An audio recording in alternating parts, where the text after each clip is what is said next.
Welcome to today's Explainer. We're going to be talking about something we all want, but honestly, almost everyone completely misunderstands it, and that's confidence. Look, here's a secret right up front. You can't just wake up with it, and you definitely can't think your way into it. So how do you actually get it? Well, let's jump right in. Let's start things off with a quick story. There was once this young guy who was absolutely terrified of speaking in public. I mean, when he even tried, his hands would shake, his voice would crack. Sometimes he'd get so completely overwhelmed by nervous energy that he literally couldn't even finish a sentence. He avoided standing in front of a crowd at all costs. If you met him back then, there is no way you would have ever guessed that he would eventually grow up to become one of the greatest, most famous investors in history, Warren Buffett.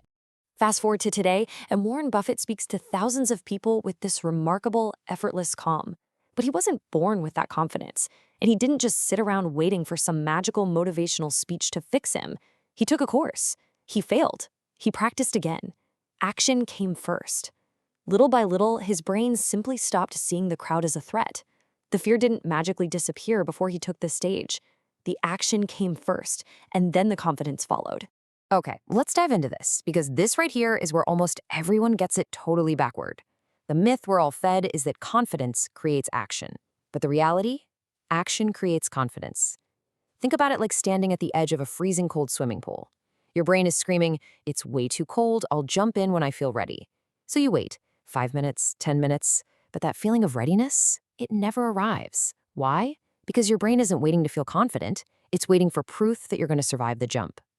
Once you just close your eyes and jump in, your body adapts. The water didn't get warmer, right? You just got stronger. So the absolutely crucial point here is this. Confidence is the receipt, it's not the purchase. Think about it. You only ever get a receipt after you've paid the price. In this case, you only receive the confidence after paying the price of discomfort. Just think about how many amazing opportunities you might have postponed because you didn't feel confident yet. Starting a business, talking to someone you like, hitting the gym. We spend so much time waiting for a feeling that is literally impossible to get until we just begin. To really understand why this happens to us, we kind of have to look at our biology. Your brain's primary job is not actually to make you successful or rich or happy. Its number one priority is just keeping you alive. Period. 10,000 years ago, anything unfamiliar meant danger. Predators, hostile tribes, poisonous plants. But today, your brain's ancient alarm system is still firing off over modern dangers. It mistakenly treats sending an important email or posting a video online as if you are literally staring down a hungry, saber-toothed tiger. We call this feeling fear, but fear doesn't always mean you're in actual danger. Sometimes it simply means you're just doing something new. Confusing those two things is a really cruel biological trick. Confusing the physical, bodily feeling of fear with actual life-threatening danger is the exact trick that keeps millions of people living far, far below their true potential. Let's look at an example to make this concrete. Imagine two identical twins. Both of them are asked to give a 5-minute presentation. Twin 1 immediately collects an excuse, saying, "Nope, I'll embarrass myself." Twin 2 accepts the challenge, and guess what? It goes terribly. He forgets his lines, his voice shakes, and he walks off feeling totally embarrassed. But who do you think will be more confident next month? Twin 2. While one twin just collected excuses, the other collected undeniable evidence of survival. Psychologists actually have a specific term for this. It's called self-efficacy. It's the belief that you can handle difficult situations, specifically because you have handled difficult situations before. Notice what's completely missing from this definition. There is no mention of positive thinking here, no daily affirmations in the mirror. True self-efficacy isn't built by chanting, "I am confident," over and over. It's built by repeatedly proving to yourself, through undeniable action, that you can do hard things. Just look at how kids learn to ride bikes. They wobble, they fall, they scrape their knees, they cry a little bit, and then they climb right back on the seat. They don't fall off one time, throw the bike in a dumpster, and say, "Well, I guess I'm just not a bicycle person." But as adults, we have one awkward conversation and we permanently diagnose ourselves as socially inept. We desperately need to reclaim that mindset of a child. We have to remember that failure is an event that happens to you. It's not an identity that you become. And this brilliantly illustrates our next point. Imagine two people walking into a gym for the very first time. Gym-goer 1 immediately starts comparing themselves to everyone else, gets super intimidated, leaves, and eventually just cancels their membership. Gym-goer 2 feels the exact same intimidation, but instead of comparing, they focus purely on showing up, just doing one workout, then another. They repeatedly push through that initial discomfort. Look at how this progresses over time. On day 1, it's total intimidation. By week 1, they're just getting into the rhythm of showing up. 6 months later, people look at them and think, wow, they have such natural confidence.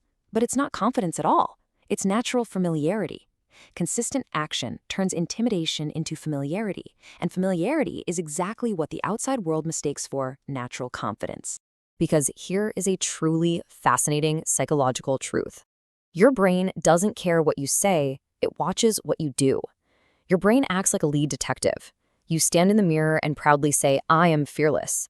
And your brain just pulls out a magnifying glass and says, oh, is that right? Then why did we hide from the delivery driver yesterday?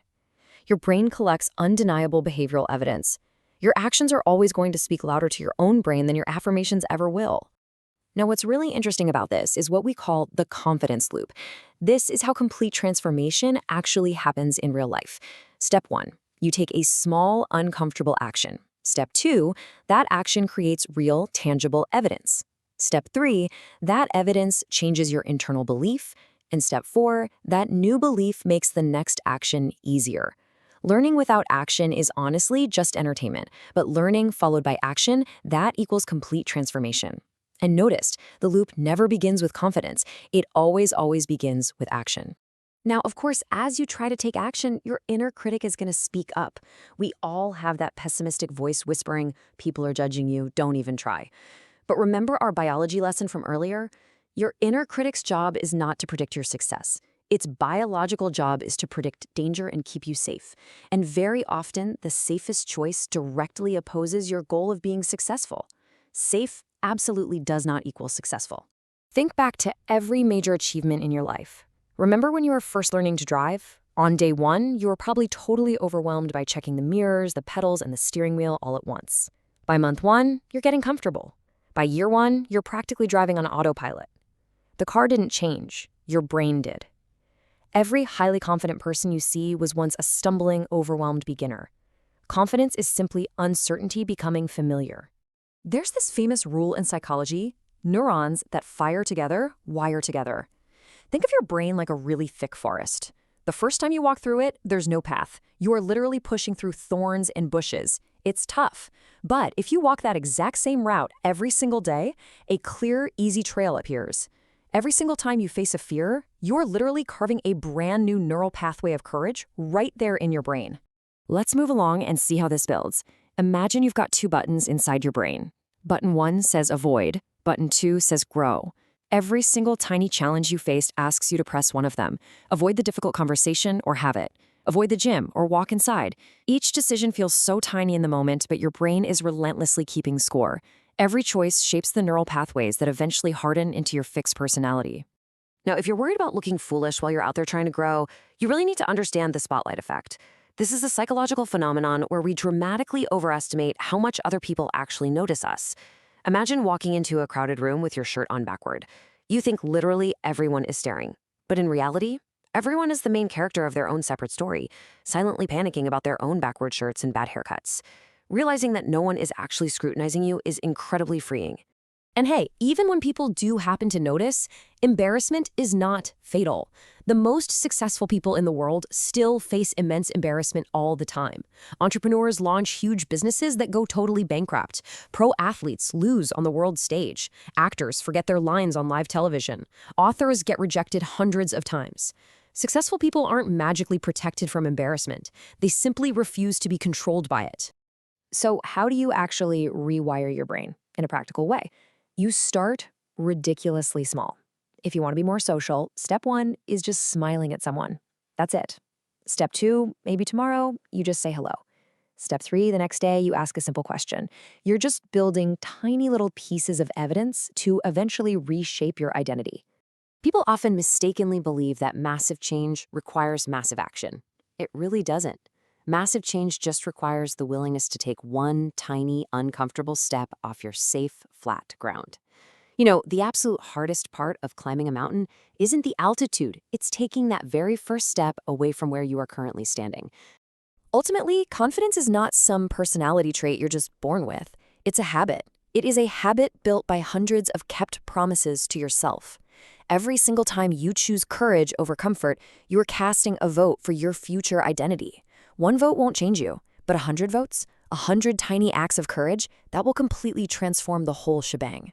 So, what does this all mean for you? Ask yourself right now, what is one thing you've been avoiding because of fear? And what ridiculously small step will you take today to face it? Because the future you is waiting right there on the other side of that step. If this explainer changed the way you think about fear and action, make sure to hit that subscribe button for Lucid Explains. We've got plenty more explainers coming your way that simplify psychology, money, and self-improvement so you can keep building that evidence and transforming your life. Thanks so much for watching, and go take that first step.